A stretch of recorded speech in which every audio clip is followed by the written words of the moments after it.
আসসালামু আলাইকুম গাইস। এই যে আমাদের পটল কাটা হয়েছে, এখন পটল ভাজি হবে।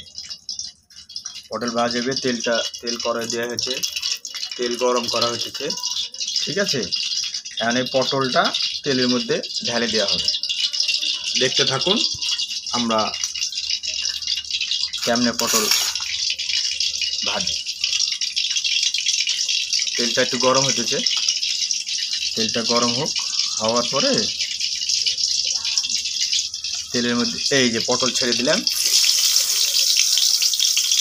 পটলটা ব্যাচেলার যারা থাকেন তাদের জন্য সুবিধা। আমরা ফ্যামিলি মানুষ, আপনার ভাবি অসুস্থ, তাই আমরা বাবাটা পটল ভাজা খাবো। এই হলো পটল, এই যে পটল ছেড়ে দিছি, পটল ভাজি হচ্ছে, ঠিক আছে। এই যে আমার ছেলে পটল লাগতেছে, সাফায়েত মণ্ডল পটল লাগতেছে। এই যে পটল ভাজি,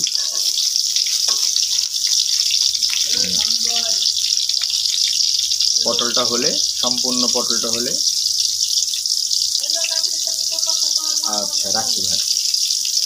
পটলটা ভাজি হওয়ার পরে 10 মিনিট জিরানোর পরে আবার আমরা চলে আসি।